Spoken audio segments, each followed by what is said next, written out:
language debate to the economic discrimination charge, from delimitation to tax devolution, DMK has opened a front on all accounts, which in itself is not a problem. The problem is this though, every time DMK raises an issue against the centre, which they are more vociferous in doing since 2014, there comes a side threat of separatism. Centre allegedly not giving enough funds, why should we be part of India? Centre allegedly imposing Hindi over Tamil, we will not use the national rupee symbol. Questions on North versus South, to the extent where questions are raised about federalism, about regional identity and supremacy of the DMK ideology, runs the risk of normalizing this entire mindset, which DMK has not been alien to, mind you. How long can the Indian Republic be held hostage to this narrative? Is this just politics with no impact on ground, or can it be more sinister than meets the eye? We'll debate that in just a bit, but even as the Stalin government continued to pick swords against the centre, Prime Minister Narendra Modi himself stepped into the battlefield to settle the debate. In a pincer attack, the Prime Minister rebutted every single one of Stalin's concerns. Presenting a report card, he said central funds to Tamil Nadu have tripled since 2014. The railway budget itself for Tamil Nadu is over 6,000 crore and the centre is modernizing as many as 77 stations in the state alone. Reiterating support for Tamil culture, the Prime Minister added that the NDA government is leaving no stone unturned to spread Tamil to every nook and corner of the globe. But he also questioned why DMK ministers don't sign off their letters in Tamil. Does the Tamil pride not hold true then? Stalin claims that Tamil Nadu has been discriminated against when it comes to central funds. Now here's what the data from the Finance Ministry states. Nearly 57,925 crores allocated to Tamil Nadu in the UPA era period of 2004 to 2014, but a whopping 2,55,875 crores allocated in the last 10 years of NDA rule. That is a 342% rise. In terms of tax devolution, or the process by which tax revenues are distributed between central and state governments, 94,000 plus crores were distributed from 2004 to 2014 and 2,92,013 crore now. That's a 207% rise. But the face-off over funds is just one among many strategies adopted by the Stalin government to target the centre. It was merely days ago when the Stalin government accused the centre of imposing Hindi via the national education policy. This has been a long-standing battle. The ripples of the same continue to dominate political discourse even till date. And then it was the charge of cutting seats in the state through the delimitation exercise. Even when the centre introduced NEET, an idea that preceded 2014, mind you, the Tamil Nadu government has called it an attempt to interfere in state's education system. They of course passed resolutions against NEET in assembly. The Stalin government has accused the centre of exploiting its powers under Article 293 of the Constitution by severely limiting the borrowing capacity of states. And on the Kachadivu Island row, Stalin rejected the claim that there was an agreement between the union and the state government at the time over the ceding of the island to neighbouring Sri Lanka, and further criticized the NDA government for not having taken enough steps to retrieve the island back. In fact, earlier in the day, the Tamil Nadu Chief Minister accused the PM and the union government of neglecting the long-standing demands. He said that the Prime Minister's recent visit to Sri Lanka has not yielded any concrete action to address the repeated arrest of Indian fishermen either by the Sri Lankan Navy or others. With no end in sight to the face-off, the question we're asking today is this. All of these points of contact aside, has regional politics been overplayed, particularly in the state of DMK, by the party in power?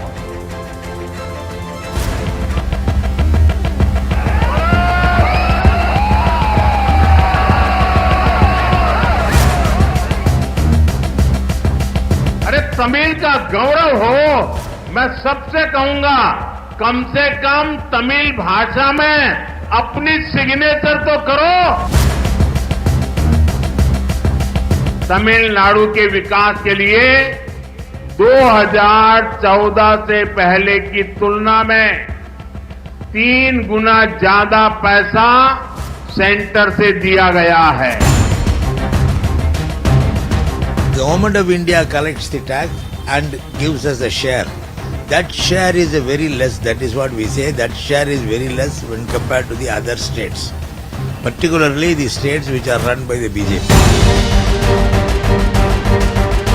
Prime Minister Narendra Modi ji statistically and factually demolished the DMK's lies.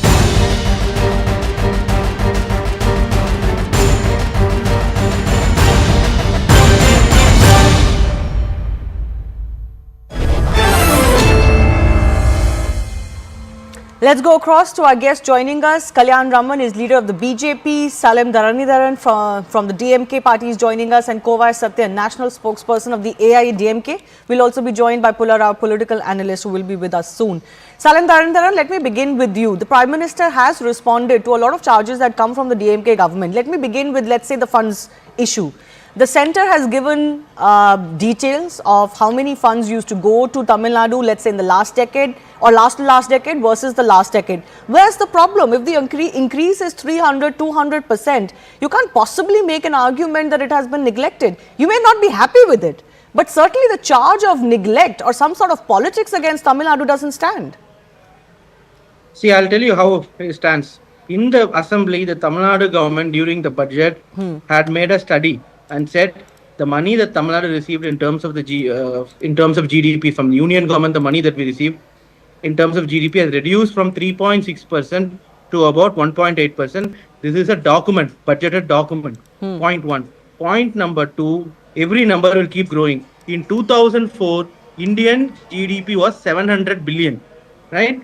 And it increased by about 3 times. In 2014 became 2.1 billion. Under NDA, it increased by about 1.8 times and became 4 trillion.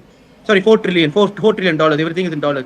Which means the Indian GDP as such has nearly increased 6 times from 2004 to 24. But now you are only talking about in absolute terms. What we've been asking is 2004 to 14 in terms of GDP, what percentage of money has been allocated to states?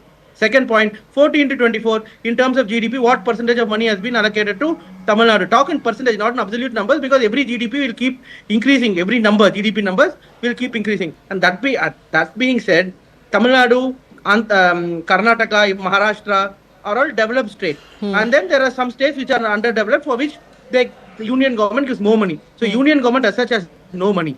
The money comes from the states, right? So which means there will be some states which are funding to the other states. Like some of the states in the now, like Madhya Pradesh, Uttar Pradesh, the union government will give more money. So which means where does that money come from? That money comes from states such as Tamil Nadu, Karnataka and Maharashtra. That's the problem we are saying. We are saying when we give 1 rupee, we only get 28 paise back. That is factual. And the second problem comes from But see, we discussed this a lot. Salim, I know what you're pointing out to, but we discussed this a lot. One more point. As far as the devolution of taxes are concerned, Nirmala Sitharaman, the finance minister herself, has been on record to, give a picture. There is a system by which, this is a system that has been approved of. There is a finance commission by which this is done. Now, you can raise a principled objection to the fact that this needs to be relooked at. I always welcome debate of any kind. There should be nothing that should be taboo to be debated. But under the present system, can you make an argument that you are being cheated? Yes, I can. I will tell you how. See, the problem is only part of the fund that comes from the devolution. Rest of it, because of the charge and other things, are coming from centrally sponsored scheme. Yes. Even during ADMK regime in Tamil Nadu, from 2015 to 20 for drought relief, when Tamil Nadu asked about 50,000 crores, Tamil Nadu got only 1,400 crores, only 2.8%. States okay, let's leave drought aside. Let's leave drought aside. Central funded schemes. Now the government also has a point that you don't implement their schemes. You are not letting me speak. One second, no, let's not talk about drought type situations because those are special occasions. But I'm saying centrally funded You're not schemes. letting me complete. Yes, so listen to my question. Centrally funded schemes, the centre's argument also is you are not implementing those schemes. No. See, when it comes to Samara Shikya Abhiyan, when it comes to outcomes as per the union government, Tamil Nadu, Kerala, West Bengal are the top performers. And these are exactly the states that got zero money. That is one. And secondly, Haryana, Tamil Nadu, sending highest contingent to the Olympics. We get 20 crores under Khelo Bharat, and then Gujarat is getting 600 crores. Similarly, when cyclone happened in Tamil Nadu, twice, unprecedented rains, 100 years we have never seen such rains. Tamil Nadu gets only 276 crores. Gujarat immediately for a rainfall, maybe 1/4 of what it was in Tamil Nadu, gets about 2,000 crores in addition to the state disaster management fund. Every state gets state disaster management irrespective of this is happening or not. Okay, all right. And then again, I'll tell you, another problem with centrally sponsored scheme is also that you can't have one fit solution for entire country. For example, you per want capita GDP of specific Tamil Nadu 3 solutions times. to Tamil Nadu, but you will also then demand that there are, this whole percentage, devolution, there should be percent. But when it comes to delimitation, it should not be done by percentage of population or by population rules. When it comes to devolution, it should be done exactly, it should be done exactly like how much money we give, we should get that percentage back. It doesn't work like that in a country. No, Federalism has its limits. But anyways, you've spoken. Let me go across to our BJP representative. Kalyan Raman is joining us. How do you respond to the specific charges the DMK is making? For example, just the issue we're discussing today on funds allocation. Funds, of course, have risen over the past 2 decades. That doesn't mean the percentage increase has been equitable. First of all, DMK met out of 35 ministers. I don't know about Stalin, you can have a piece of paper and keep on saying numbers. But then, if you look at the figures that he himself had quoted, 0.28% of rupee goes to Tamil Nadu. This is what he had summarized to begin with. Okay. Now, out of the 35 ministers, at least 30 ministers do not know whether 3 plus 3 plus 7 is equal to 13 or not. They cannot even calculate. That is the level of the Chief Minister of Tamil Nadu. That is the level of most of the ministers of Tamil Nadu. This is beginning to people of Tamil Nadu. Allow me to complete. One second, I already have a poor line with him as far as his audio is concerned. Salim, I'll request you to not interrupt. Then let him speak so that we can all understand what he's saying. Yes. Now let us take a question of the direct and indirect taxes we are talking about. Of the GST, 50% straight away goes to Tamil Nadu. They collect it. Yeah. It goes to the Tamil Nadu's coffers. Now, when the 50% goes into Tamil Nadu coffers, where is the question of 0.28 comes? Already you got 50% of the GST. And then that rule is same for everyone. My problem is that rule is same for everyone. So why are you cribbing that somebody is getting more or not? Yes, Mr. Raman, can you hear me? I think I've lost that line with him. Let's try and connect with him. Let's go across to Kovai Satyan. Kovai, both regional parties often speak the same tune on certain issues. I can understand that because you're batting for your own constituents. Nothing wrong with that. But is there a limit to how much everything can be made about Tamil Nadu, Tamil Nadu, Tamil Nadu? There is this functioning of the country. The central government has to take care of all kinds of concerns for all states combined. It cannot just be, if you don't do this for us, we don't want to be part of this India. If you don't do this for us, we will not use the rupee symbol. What kind of behavior is this? Yeah, good evening. All I can say in my opening statement is BJP has fallen into the trap of DMK with respect to this finance devolution and language war. The point is pretty much simple. The revenues of the state can be classified as one is predominantly the devolution, second is the state-owned taxes, and third is borrowings, external borrowings as a resultant of GSDP. Let me, for the benefit of viewers, let me tell them, whatever Tamil Nadu has borrowed since independence, this DMK government has surpassed it in the first 4 years of their rule. Just one more year to go. And Tamil Nadu stands the #1 state in borrowing. And let's talk about welfare schemes. There are 0 welfare schemes. There are eyewash welfare schemes such as, eyewash welfare schemes such as free buses. That's all. They can't boast about any other larger welfare schemes or a specific welfare scheme which has emerged out of the brain of Mr. M.K. Stalin. And this is an ongoing governance issue which every state government faces. And Tamil Nadu is being treated like a children of the lesser god, not only by BJP, but by Congress. Whoever were to be in the center, there was always an ongoing fight. But what matters is the leadership traits and leadership acumen on financial management. Whatever natural calamities, including Corona, that AIDMK faced, DMK didn't face not even one of those.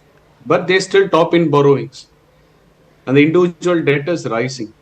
There are large amount of taxes such as house tax, EB tariffs increase or levied on the common man of Tamil Nadu. Now they are pointing their finger towards the center. I'll give you a stark example. Yes. A state which has borrowed 3.5 lakh crores is pointing a finger at the center stating that until unless you release 2,150 crores, lakhs and lakhs of students' lives will be at stake.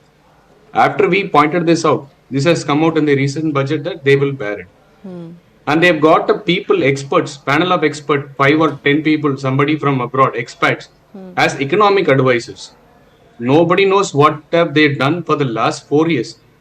Tamil Nadu, which used to be the investment destination for foreign FDIs, is now slipping to the 3rd slot or maybe to the 7th slot. Okay, all right. What has this government done? What has the government done? I'll give Salim an opportunity on that. What have you brought to the table for a prosperous state like Tamil Nadu, except for always suggesting that somehow you're being treated like, second-class cousins, the citizens or second cousins? I want to go across to our BJP representative. I'll come in. 1 second. I want to go across to Kalyan Raman first. Yes, we lost his link. Mr. Raman, do you want to respond pointedly to what Mr. Stalin has said today? I have not been able to hear you so far. Yeah, so I'll just repeat the main crux of the issue today is the funds issue. The DMK is saying, tell us in percentage numbers. Has the Tamil Nadu share gone up or down? See, if guys who cannot even calculate numbers want to number, should we respond to it or go across to say the real numbers, like what they are saying at 0.28% or 28% is what we are getting? When we confront them with such kind of numbers, they are not able to respond, whether it is direct taxes or indirect taxes. The amount is back in the past towards the indirect taxes. So what is that we are talking about? 50% of the GST is taken by the state government, which is given. In turn, the government is having so many schemes like Narega, roads, railways. The government protects the country with the defense, the postal, etc. So many areas the government is spending. Are they taking money from the state government? No. The state government is spending on 45,000 crores of income from the alone. And they are cheating state people of another 45,000 crores. They have swindled over 2 lakh crores on the TASMAC alone, which is evident now. They are running pillar to post to safeguard themselves. The High Court, they went to Supreme Court. Now they are seeking us to allow them to hear the case in another state. Why are they running pillar to post? Why can't they have the case heard in the High Court? They are not allowing it to happen. Why? They are so scared because they are the culprits. No one is scared. And these guys put all the numbers in place. By simply throwing the numbers they expected onto them? No, not necessarily. Okay. I want to move. 1 second, sir. 1 second. I want to move beyond the discussion about statistics alone. Comes from. Statistics can be made to bolster any side of the argument. That's the nature of statistics. But even if we take for granted that both sides have a point, I want to go across to Pulla Rao, who is a political analyst joining us from the state. No, I had to reply both, no? I'm coming back to you. Pulla Rao hasn't spoken. Mr. Pulla Rao, the argument is this as well. The question is not about, asking for your rightful share, or let's say you don't agree with something here and there. It's the tone and tenor of the war, if I may use that term, that the DMK is fighting against the centre. And can I just say, on an aside, even during the Waqf Amendment Bill debate in Parliament, there was a veiled threat of why Tamil Nadu should be part of India by A. Raja when he spoke on the floor of the House. He was like, oh, the will of Tamil Nadu's assembly is not being heard here and all of that. I don't understand that tone and tenor. How long can we tolerate this? You make your point, but don't threaten that, oh, you are going to do this, you're going to do this.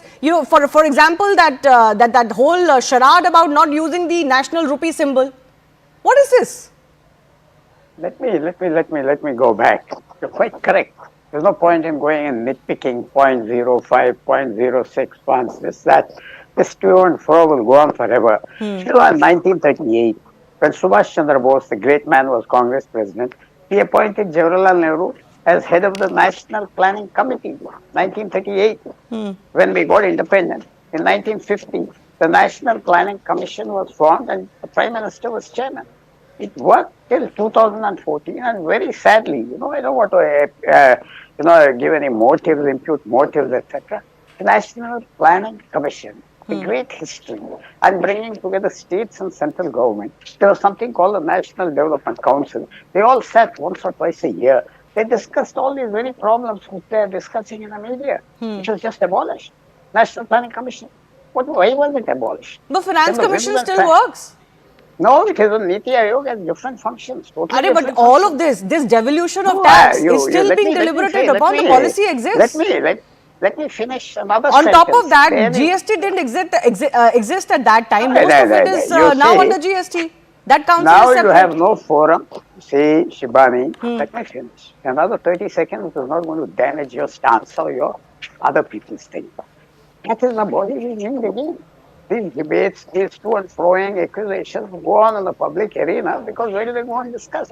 Where does the chief minister talk to other chief ministers, to the prime minister, except in public fora? Which I definitely think the abolition of the National Planning Commission has created a very big void in India, and all these debates are going on. It's in the national interest to bring back such a body so that they can discuss. Earlier, these kind of debates, public debates, never used to occur because there was a forum, a very big forum. The National Planning Commission was very powerful. They had members with the ministerial status, it looked like a government department, plus it had an aura of autonomy. And that is missing from 2014. With one sign of a pen, it was just thrown into the dustbin. Okay. Bring it back. Bring it back. We need it back. All these debates should be done in the Planning Commission, sagely, and with great seriousness. And these problems will be there. You are It is the suggesting that already in that general. state governments in India have no forum to go to today. No forum. Where is the forum? Where do they sit together? Where is the National Development Council? There was something called a National Development Council. They cleared projects. They discussed. I think, I don't know the number of plannings, finally how many plans we had, 5-year plans. They started in 52. My memory, I'm going back on my memory. And every 5 years, wonderful work was done. Okay, we don't want planning. You need a forum. There is no forum. They just abolished it. And what happens? Where do they discuss? Okay. Therefore, this No forum for a body is chief necessary. minister to put their point through. Okay, that is why this is happening in media. I'm not sure about the BJP will feel about that, but we'll get their representative back. Okay, Kalyan Raman is back with us. Kalyan Raman, one of our panelists, is making the point that by abolishing the National Commission and by National Developmental Council, the Modi government has taken away the forum that state governments had to put their grouse forward. That is why this is happening today. No, why are we so attached to the names that we are talking about? No, let me is there interfere not here. a GST council? For the There is a benefit of GST our council viewers, that is taking it is not Planning Commission, it is Niti GST Aayog. Council. GST Got renamed Council long has- back, Mr. 10 years Kalyan ago. Raman has nothing to do with this. GST Council is a tax advisory body. It has nothing to do See, with we are this, Mr. talking Kalyan about Raman. the fund allocation for various developmental activities. The central state government is represented by its ministers or the CM for that matter in those councils. So that is where the developmental activities are taking place. If we have a different name for a particular activity, or if something is brought under one control, what is the problem with it? See, let's not have a fanciful idea about different councils and this thing. End of the day, whether there is some money collected or not, and whether that money is deployed for the welfare of the country or not, for the development or not. This is the question. Don't get attached to different names. Whether the government is committed to the development, whether Okay. the government is committed to the society. These are the questions to be answered. All So right, one don't be second. very fanciful, Mr. Apollo. No, also the question should be asked is whether there is accountability for whatever money the central government is talking about. Accountability is most important. Through what medium is another point. But Kovai Satyam, I think you were coming in between on the point that Pulla Rao made. Then I'll go across to Salim as well. Yeah, BJP after it came to power in 2015, they replaced Planning Commission with Niti Aayog. So I don't know how a political analyst is not aware of it. It's been 10 years now. No, he's Niti saying Aayog is the Niti one who Aayog is makes. not the That's what same I as the said, Planning yeah, Commission. that's what I But I am said. saying I am now very all much the aware ruling of it. forecasts are being made by Niti Aayog, and you have a That's state what I planning said. commission. Every state has got it, and the state planning commission aware of can represent the state benefits to the center. That avenue is there. So let's not make statements that make people believe that all the doors and avenues are closed. What is more important is DMK are masters in playing divisive politics, and they instigate people on this division. Yeah. And they are masters in it. What needs to understand here is whenever DMK were in power, they are the one who gave away the entire state rights of Tamil Nadu and Tamil people, the education rights, the finance rights, name any rights that has been taken away from Tamil Nadu. DMK were instrumental, and they are the one who had spearheaded all those rights which were given away. Now, when in opposition, they make a big hue and cry about it. Okay. So Salim, far, from respond to this. 2019 to 24, not even one time the 37 MPs spoke about devolution. Now 24 say now there is no representation about relooking the devolution. So these are all drama and theatrics to play divisive politics to hide their incompetence. Okay, Salim, please respond to the point that Kovai made. Where is your report card? You've been in power long enough, right? Are you also going the route where you'll say, oh, Center didn't allow us to do anything? No, I think, see, Shivani, I think you should not be prejudiced. I should have answered back then because two spokespersons spoke, and then I should have rebutted back because I can't let fake news be peddled. Firstly and foremost, Tamil Nadu's finances has improved. If you have been reading newspaper, you'll know all papers cover that Tamil Nadu's growth rate, nominal growth rate is highest in India, 9.62%. Continuously for the last 3 years, the growth rate is highest. Ease of doing business, Tamil Nadu moved from 15th place in 2020 to 3rd place now. In exports, preparedness, Tamil Nadu ranks number 1. Investment, highest net increase in investment. Every year, Tamil Nadu's every quarter, Tamil Nadu's ranking number 1. They are all available in Google as per the union government data. And then when it comes to finances, Tamil Nadu's debt to GDP ratio has decreased from 28% to 26%. What is the rank of Tamil Nadu with respect to investor-friendly investment states? What is Tamil Nadu's rank? Tamil Nadu is any union government metric when it comes to investment. Tamil Nadu ranks number 1. Only in AIDMK they call local investors. And what was now everybody will know who is peddling lies. Yeah, ease of doing business, Tamil Nadu was ranking 15th in the I am AIDMK. saying investor-friendly, which is the number 1 state which is investor-friendly is what I asked. I didn't ask about ease of doing business. Okay, 1 second. Can I just come in? Salim, let's respond to this question, for example. I think Kovai raised a good question. What are your flagship schemes that the current term of the DMK can be proud of? Tell me. Firstly and foremost, will you not interrupt me and no one else will interrupt me? Okay, go ahead. Because it's not fair because 3 people spoke and they kept speaking each other, I never get a chance.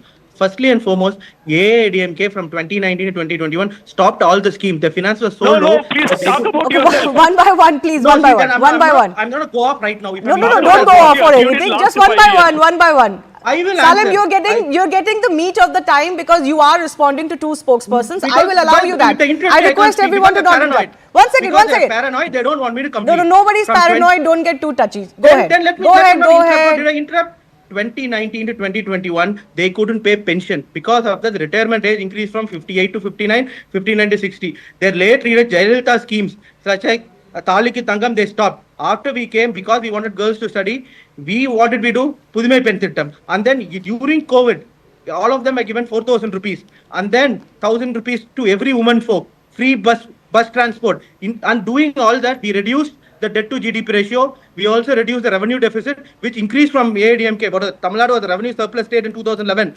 The revenue deficit in 2021 was minus 66,000 crores. All this was done. And right now, Tamil Nadu in SDG index of the Niti Aayog, which my fellow spokesperson AIDMK spoke, Tamil Nadu ranks number 1 for large states. Okay. Okay, can I come in now?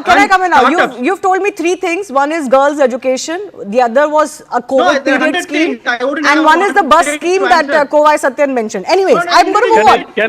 One second. No. Salim, 1 second. 1 second. I have to ration. I also have to be fair. I have to ration the time equitably amongst all the 4 panelists. One second. Salim, just 1 second. Patience. Let me just bring in Mr. Kalyan Raman very quickly, sir. I'll give you 40 seconds. Please make your point quickly. Then I'll just respond. 3 points. Yeah. The flagship programs are after borrowing huge amount of money. Number 1. Number 2, exports. What are we talking about? We are an exporting country for the last 5,000 years.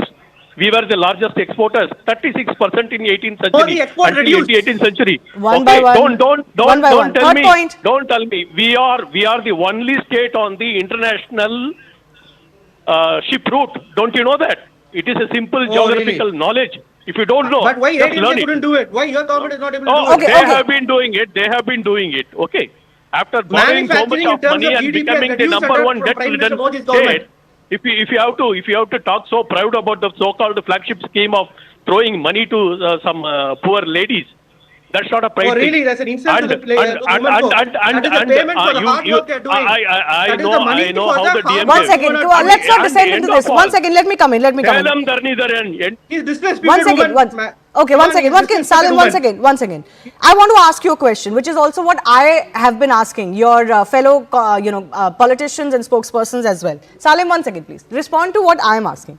I am saying Tamil Nadu doing very well. We will be the first ones to praise the state. Let all states follow the model of Tamil Nadu as much as they can. Tamil Nadu wants its fair share. Let Tamil Nadu ask day in, day out.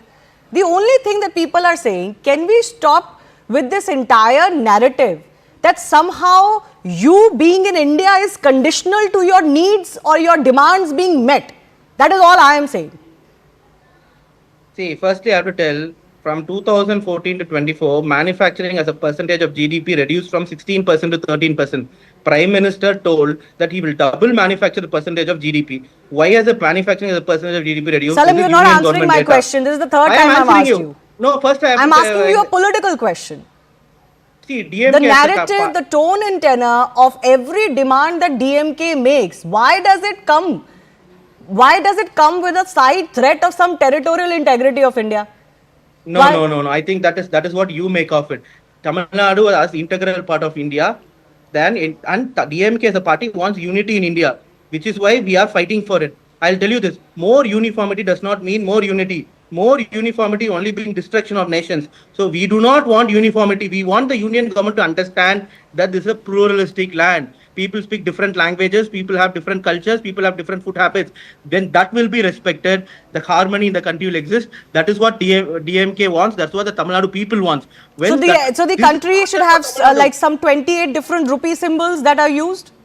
Why did you not use the national rupee symbols? That does not disrupt the unity, Shivani. If you are making a problem with rupee symbol, that does not disrupt the unity. That will only, if every language is made equal to Hindi, the country will become more united.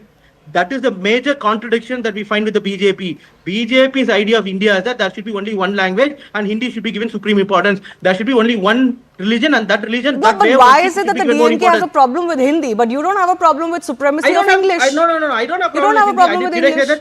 I don't have a problem with Hindi. I don't have a problem with it. But you don't have a problem with supremacy of English. You don't have a problem with English being the link language when it's not even an Indian language. Okay, what's your name? One second, sir. I'll give everybody an opportunity. I'm coming there. Yeah. Wait, I'll tell you the reason why. Your name is, your mother tongue is Hindi, right? My mother tongue is Tamil. So when you enforce Hindi across the country, for Dharnidharan and even for my fellow ADMK spokesperson Kovai Satyan, Hindi is not a mother tongue. It's a third language. For you, it's a mother tongue. When I have to compete with you in your mother tongue and in my foreign language, then I am a second-class citizen in my own country. I am second-class citizen in my own country. But if you learn English, which is just not just a link language within India, but also across the world, then it is foreign language to you and to me. So we are equal in the same country. But if I have to learn Hindi and compete with you, how can I? I am not disrespecting. Exams are available in regional languages. It is available in English. It is available in Hindi. This fallacy that somehow there is an Hindi imposition, I'm sorry to say that DMK hasn't been able to establish that there is indeed a Hindi imposition. Several people are not convinced. This seems about politics. Wait, I'll give one second, sir. Salim, 1 second. 30 seconds to all of our other guests. Kalyan, Raman to begin with, then Kovai and Pularao. Yes, Kalyan, Raman. The historic fact is that DMK is a creation of Britishers. So they have a great love for English. That is why all the ministers, all the DMK men sign in English. That is what the PM also one by one, please lower all of the faders. I have limited time, 30 seconds each. Number two, the fraudulence of DMK can be established from the so-called hapagloid investment of 2,500 crores, as was told by them during the visit of Mr. M.K. Stalin to Spain. So where is that fraudulence? When is that investment coming? They don't have an answer. I have in writing that they are not investing in India. Okay. Now let Dharnidharan say that what they have an answer for the so-called investment of hapagloid in Tamil Nadu. All right. Kovai, 30 seconds, please. All I can summarize is whatever borrowings DMK had done so far, 3.5 lakh, or they intend to borrow another 1.5 lakh, is not for welfare of the Tamil Nadu people. Every DMK member has filled his pockets with lakhs and crores, depending upon his hierarchy and ranks in the party. There is corruption at every level, and this DMK government has pushed Tamil Nadu into deep darkness with a deteriorating severe law and order which is in shambles. All I can say is there is nothing that there is a takeaway from DMK's Dravidian model of governance in the first 4 years and the remaining 1 year. You asked about the blue-eyed scheme of DMK, is not able to give you an answer straightforward. That itself sets an example what the governance has taken place so far. The D-Day will come only 2026. This government is going to be shown the door. They are divisive politics. My request to national media is don't fall prey for this divisive theatrics and drama of DMK. They are masters in it. If you ask them to change their DNA, which means that they have to get out of the politics. They have survived so far only on this divisive. Let the Tamil Nadu public decide whether the government stays or not. That's the right of the Tamil Nadu. Yeah. Yes, Mr. Pullarao, 30 seconds to you, sir. I'm focusing a little bit on beyond the numbers, which is, as Kovai Satyan called it, the divisive politics. This whole North versus South narrative, whole, Bimaru versus, let's say, financially well-to-do states, this whole delimitation row that has erupted. It's a long-standing practice. You can ask for a rethink, but certainly don't present that there is some sort of, evil scheme against people of Tamil Nadu. There are states in North India that will suffer because of the new delimitation exercise. Yes, sir, go ahead. It's not only Tamil Nadu, all over the country there are different voices being heard, and it is the duty of whoever the Prime Minister is to listen to them. It is, and you get a lot of it by listening to them.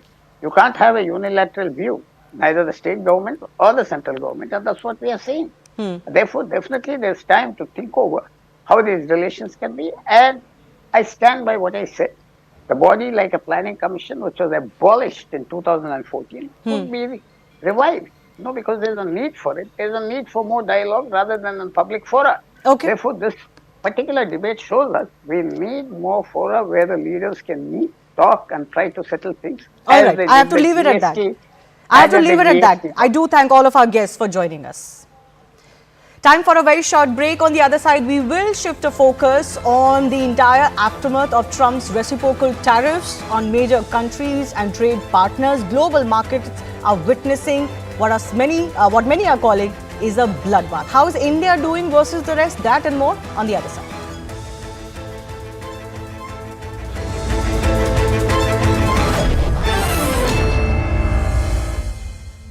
With the baton of power set to shift, Bharat's youth will drive the next wave of change. The biggest leaders and policymakers, global trendsetters, business icons, and entrepreneurs will come together to inspire the next generation of change makers. Don't miss your chance to witness it all live. Rising Bharat Summit 2025.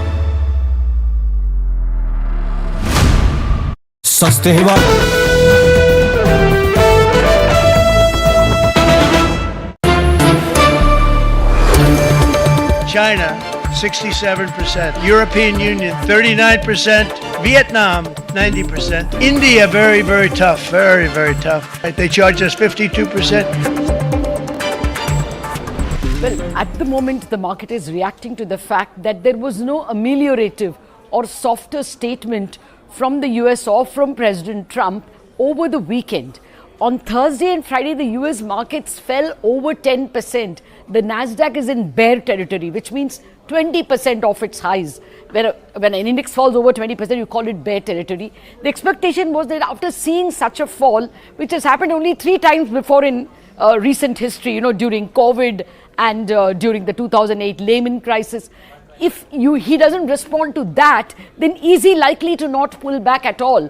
That is the sentiment to which the Asian markets are reacting now. In addition, of course, there is the Chinese retaliation as well. So the markets here are reacting to the fact that there is no ameliorative statement. We will still have to wait and see. An ameliorative statement from the US president to any of the countries can still pull back the market somewhat. What the market is worried if there is a retaliatory statement even from the EU, then it's a global, trade war. China has already called the war. So that's what the market is confused about. It was expected that big crash was the worst, but that didn't happen. It looks like there will be even worse in terms of Trump holding back, ready to take the immediate pain. His statement was that, some medicine is needed. That's the market's worry, really. It is going to get worse before it gets better. That's the first worry. The second worry is, even when it gets better, the world is going to grow much more slowly than what was expected before the Trump presidency. We are reacting to that. So even when we correct, we are not going to correct back to the previous levels because there is a global slowdown. Actually, only the developed countries and China who have retaliated. They are in a slightly stronger position than India is, than developing countries are. And so those are the two blocks that have retaliated. The rest of them are willing to come to any concessions. To be fair, even Canada is willing to come to concessions. But the Indian position relative to this issue is very strong. Our trade deficit, the important point is Trump is not going by your tariff levels. You can have 100-200% tariffs for all he cares, but don't have a trade deficit with my country, which is buy more from us and sell less to us. That's all he wants, which is India is in a position to do, because our trade deficit with him is only $40 billion or thereabouts, and one can easily buy more oil even if it's a little more expensive. And once the trade deficit comes down to about $10 billion, the tariffs on our products will come down. We will still have a 10% tariff, which he has announced on all countries, but we are in a much better position to negotiate, saying we will buy some more, and thereby, if you give him a commitment that we will bring down the trade deficit to 10 billion.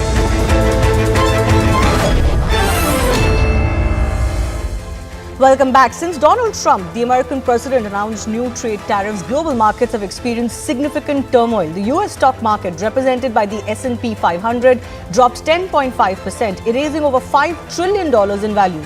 European markets also saw sharp declines, with the German and French stock markets falling by 8.9% and 6.8% respectively. Asian markets were similarly affected, with losses ranging from 7 to 12%. Investors are concerned about the potential of a global recession, leading to widespread panic and economic uncertainty.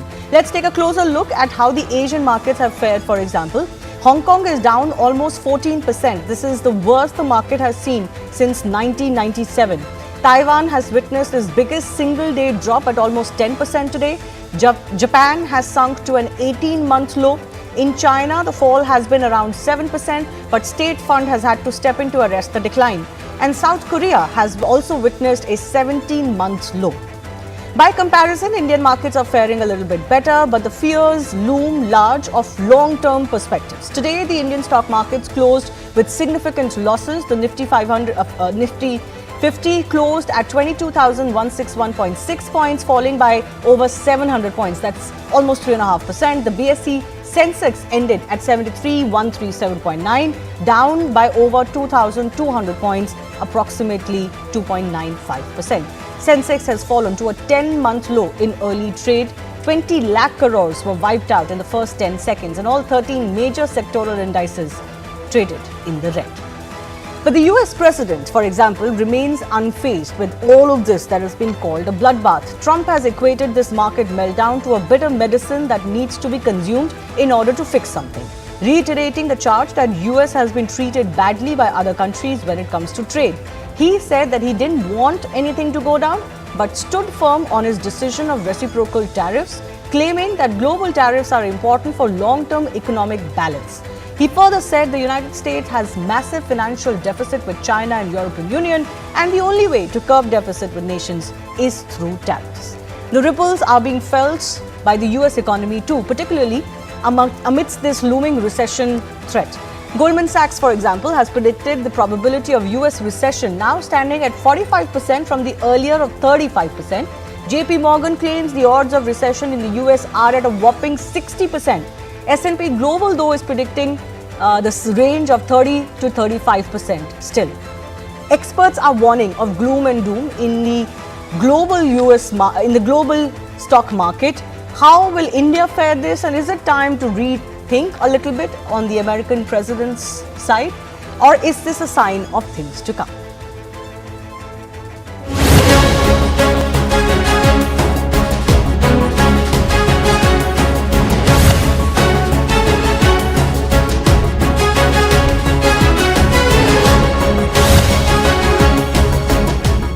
I don't want anything to go down, but sometimes you have to take medicine to fix something.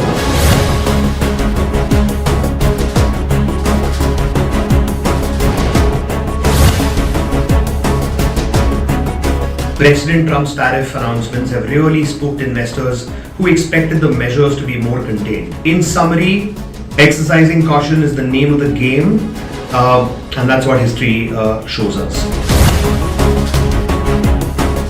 Investors feel that in the event of trade war, nobody wins.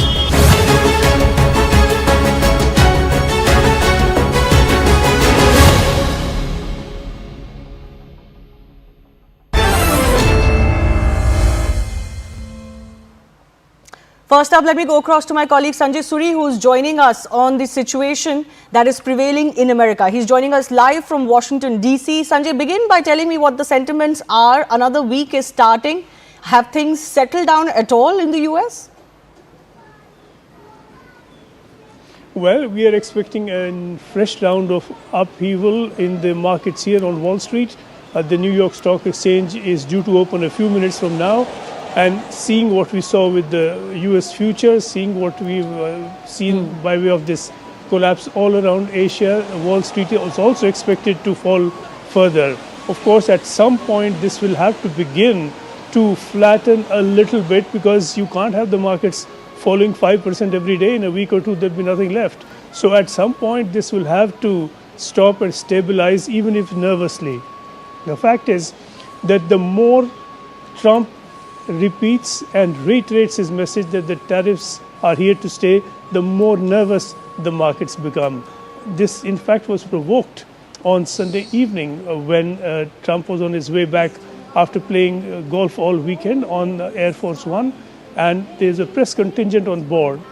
He wandered down the plane to meet the press to tell them, as you have been reporting, that this is medicine and that tariffs are beautiful. So this was a message to the markets and to the economy really around the world that Trump is not going to go back on the tariffs.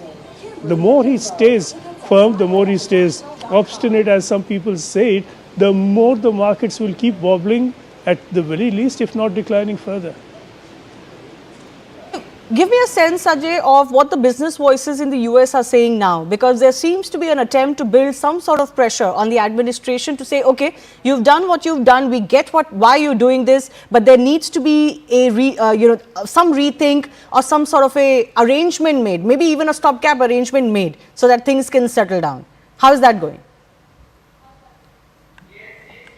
There's a lot of, if we have to listen to those voices, one would think that Trump would be drowned in voices of caution and warning and apocalyptic warnings. Some of them, we've had warnings that this is going to be a heading towards a nuclear winter for the US and of course as a consequence for economies around the world.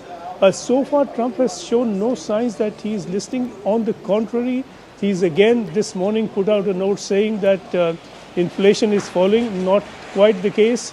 Said oil prices are down, but then they are down as a consequence of the markets being down. And as a part of that collapse, it's hardly reassuring to see that particular fall. Trump is not looking at it that way. He's saying that this is just temporary pain on the way to making America greater than ever before. I do thank you, Sanjay Suri, for joining us from Washington, D.C. I also want to go across to Maribel Eber, business correspondent for CNN, joining us live from NASDAQ. Maribel, thanks a lot for joining us. Give us a sense of how the markets are set to behave today. What's the mood like?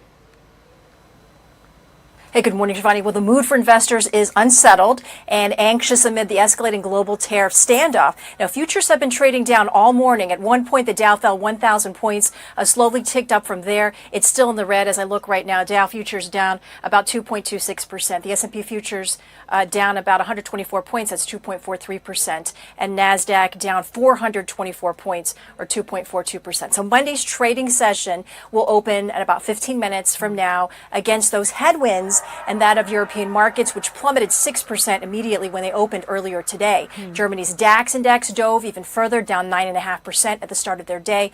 The sell-off also continued overnight in Asia, led by shares listed in China. Asian economies are set to be among the hardest hit, Shivani, by reciprocal U.S. tariffs. Yes.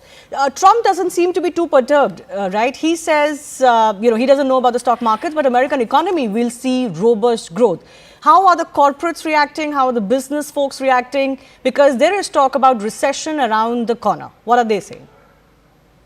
Good question. The Trump administration says it won't back down from its reciprocal tariffs leveled against 57 major trading partners last week, or the next round set to kick in this Wednesday. That comes from the Commerce Secretary Howard Lutnick on CBS's Face the Nation Sunday. Also yesterday, President Trump stood firm as well, saying that while he didn't want markets to drop, as you mentioned there, sometimes, quote, you have to take medicine to fix something. A CNBC survey shows that corporate concerns are also widespread. Well, several CEOs indicated that that uncertainty has to be a default position for now. They were clear on a few outcomes should the current trade policy proceed in its current form. Shivani. I do want to mention Bill Ackman is very popular on the social media site X, the billionaire hedge fund manager. He's called for a 90-day pause in tariffs to negotiate with other countries, warning the alternative was a self-induced economic nuclear winter. Will Trump at all buy into this timeout idea? Well, given the president's comments on Sunday and those of his Commerce Secretary and other administration members, it's not clear if he will heed Ackman's sort of time out idea. Ackman said in a post on X that the massive and disproportionate tariffs on U.S. friends and our enemies alike are destroying confidence in our country as a trading partner, adding that, quote, business is a confidence game and the president is losing the confidence of business leaders around the globe. Now, the U.S. Department of Commerce did not immediately respond to CNBC's request for comment.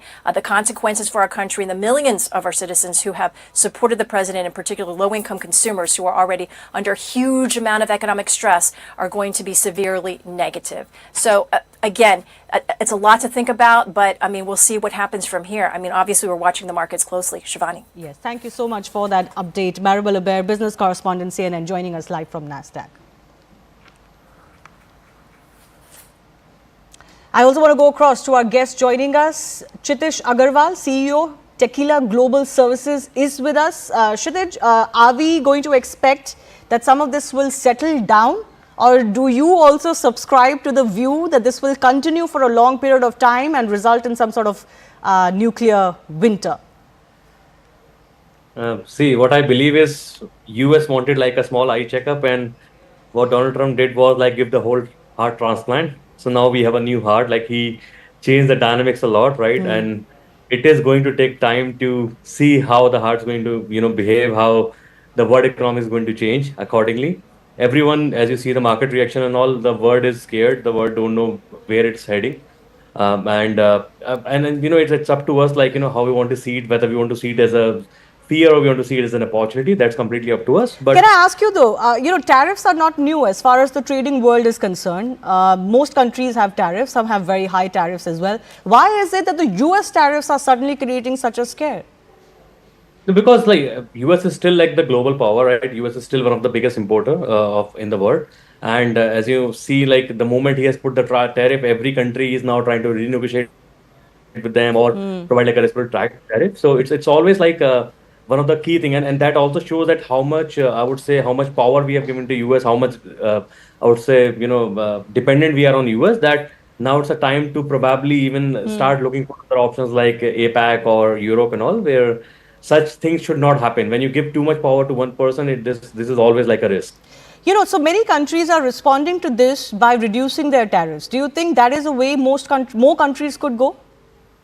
It depends, right? So again, we have to agree, US is a superpower. We have to agree that we cannot make enemies with US, right? Even in that scenario. And like, for example, if you see, even India is not trying to put any reciprocal taxes, right? It's still hoping that they will negotiate deals with Trump.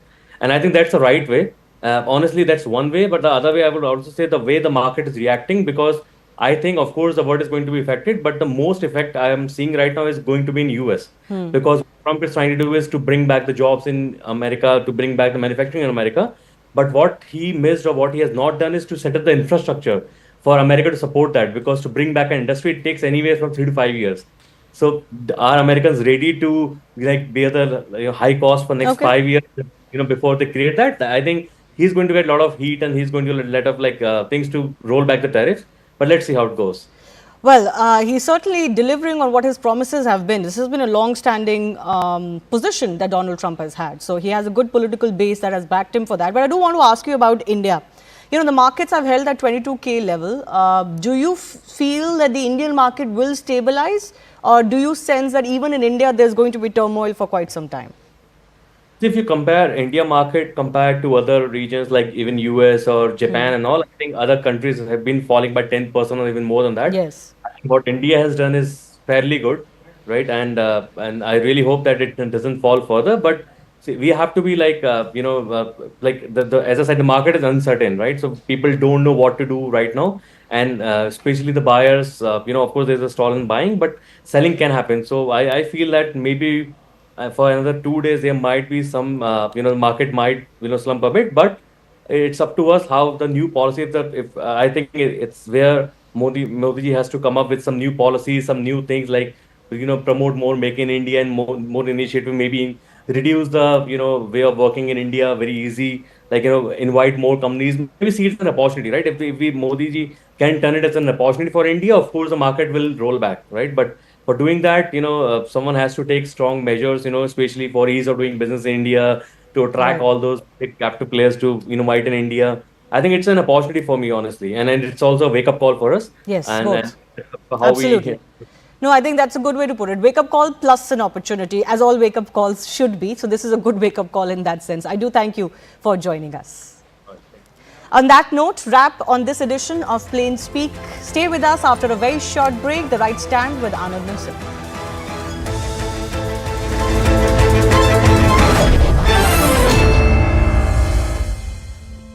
Geopolitical changes are bringing a shift in global equations. और इस बदलाव में उभर रहा है एक बुलंद Bharat, riding the wave of youthful aspirations, defining a new standard of growth and innovation. और कैसी होगी ये बदलाव की लहर? Know straight from the experts, the policymakers, world leaders, and industry titans. जो करेंगे चर्चा इस नए वर्ल्ड ऑर्डर और बदलाव की लहर की. At the Rising Bharat Summit, the biggest convergence of leaders and trendsetters. On 8th and 9th April at Bharat Mandapam, New Delhi. Register now. Brought to you by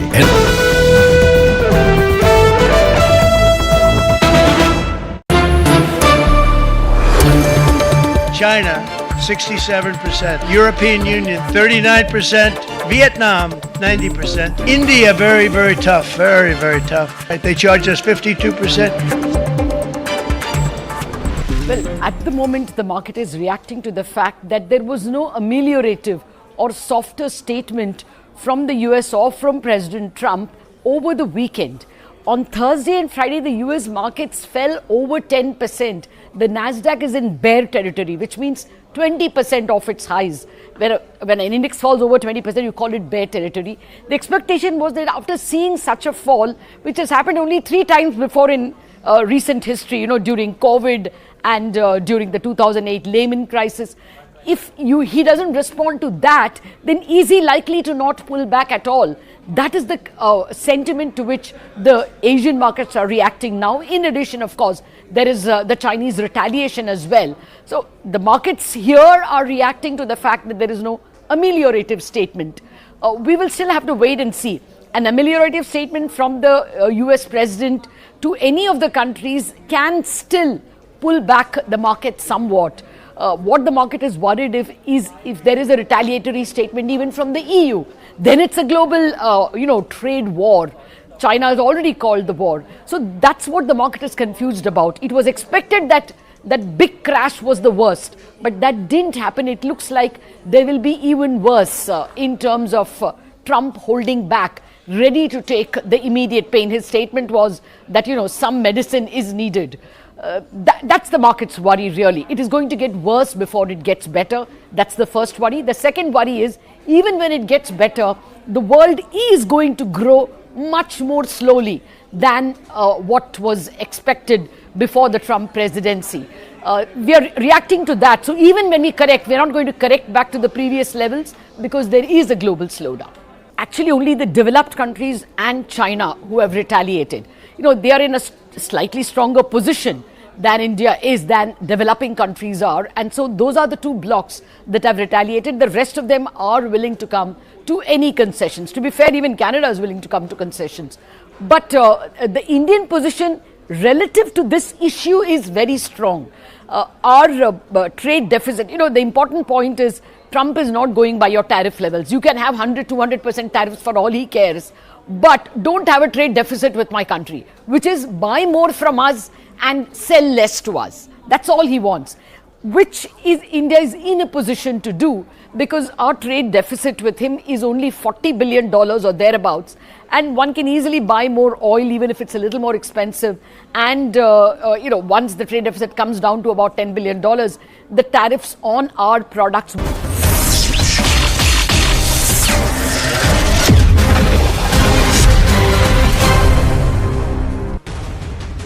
Namaste, Jai Hind, and welcome to this edition of The Right Stand. I'm Anand Narsimhan, and we begin with big news coming right through. It's an exclusive news break here at CNN News 18.